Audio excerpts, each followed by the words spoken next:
All right, so this section is introducing us to the idea of limits. So we define a limit as the value of some function f of x as x approaches or gets closer and closer to a certain number. So this right here, this is how we write a limit. LIM is just abbreviation for the word limit. X with this little arrow pointing to C means that the value of X is approaching some number C.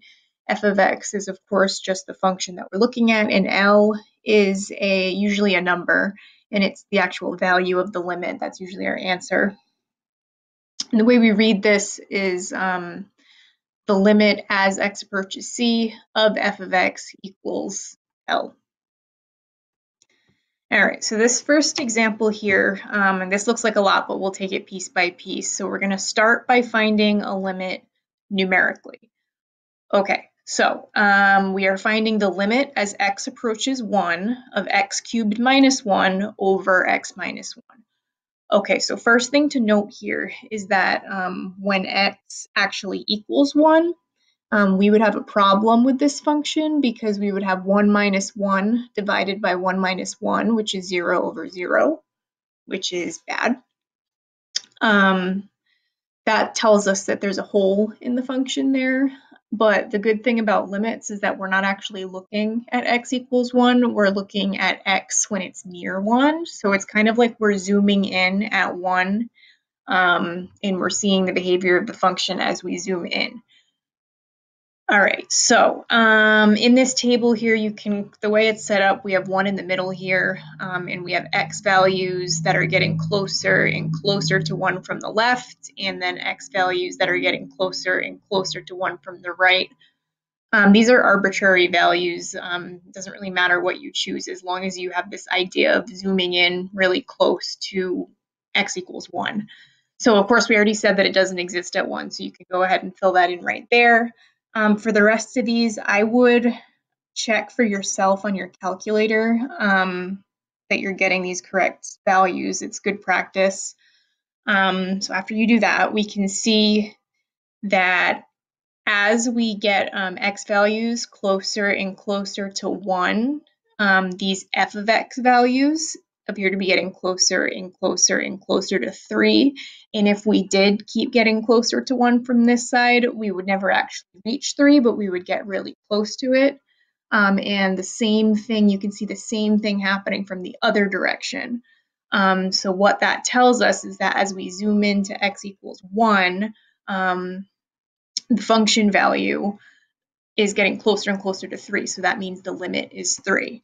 And just to reiterate what I said before, it doesn't actually matter what's happening at x equals 1 because all we care about is what's happening as x is approaching 1. Okay, so that's looking at that from a table.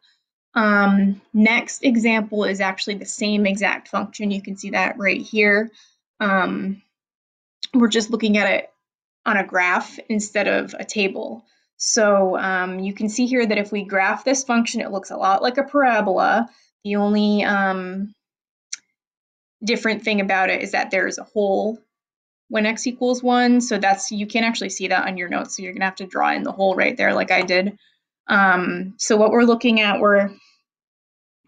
you can see with these arrows here, as x is getting closer and closer to 1, the f of x values, which sometimes we refer to that as the height of the function, is getting closer and closer to 3.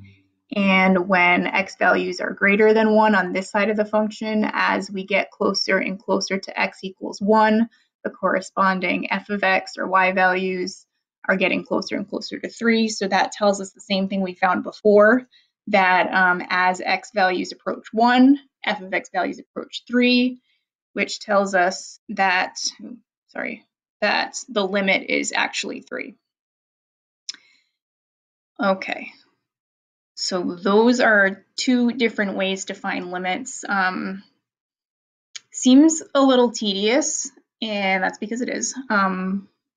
So we will learn different ways to do this, but for now, this just gives us the general idea of where a limit comes from.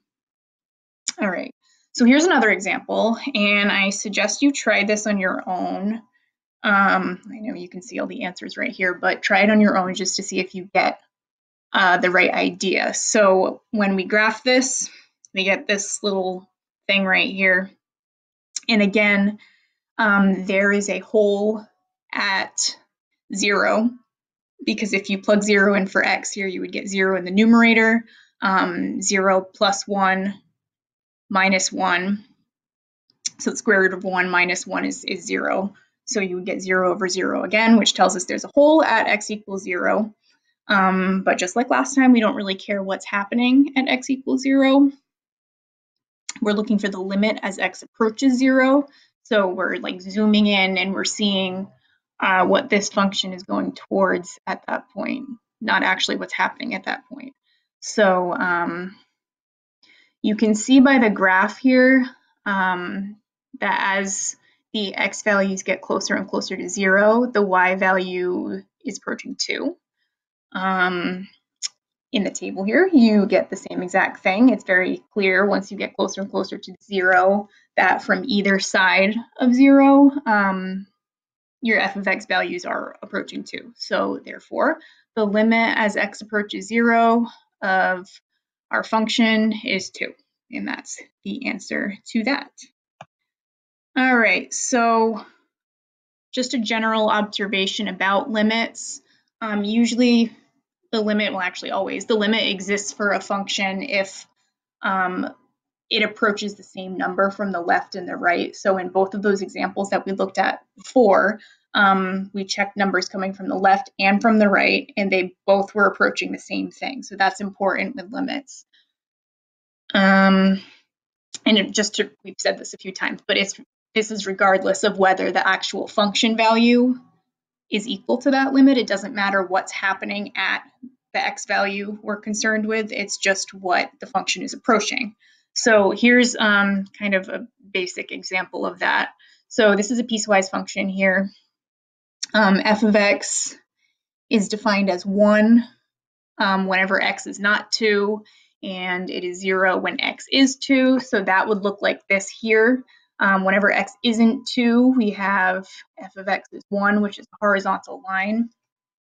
But when x is 2, f of x is 0, so that's just a point at 2. So we've kind of got this horizontal line with a hole here and then a separate point down here. So if we're looking at the limit as x approaches 2, if we were to zoom in on this point, all of the f of x values near it as we approach 2 are 1. So that would tell us that the limit is 1 because this function appears to be approaching 1. It doesn't matter that at 2, the function has a different value. So that's really the only point we're trying to make here. It doesn't matter what's happening at that point. It's just what's happening as we get closer and closer to that x value. All right, so sometimes limits do not exist. First example is when the left and right limits are different. So in this case here, this function, the absolute value of x over x, no matter what you plug into that, if you plug in a positive number for x, you're going to get 1. If you plug in a negative number for x, you're going to get negative 1.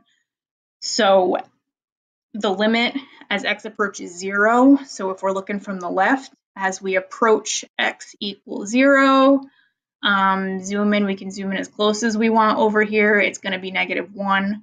Coming from the right as we approach 0, same idea, it's just positive 1.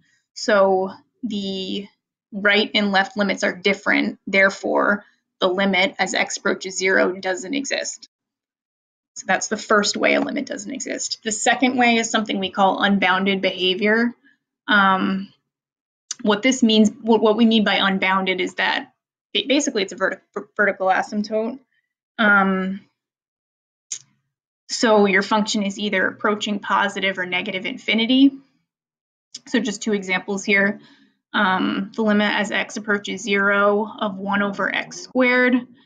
You can see that we have our function from either side. It's approaching positive infinity, which means it doesn't exist. Usually when it doesn't exist in this way, If it is approaching positive infinity from both sides or negative infinity from both sides, we like to specify that just to be as specific as possible, but technically that does mean that the limit doesn't exist. In this case over here, the left limit as x approaches 0 is negative infinity, and the right limit is positive infinity, so that just doesn't exist because those are different things. So that's unbounded behavior. Last one is rare. Oscillating behavior, which basically just means it's jumping between two values, kind of bouncing back and forth. So this is kind of the classic example of that. The function is sine of 1 over x.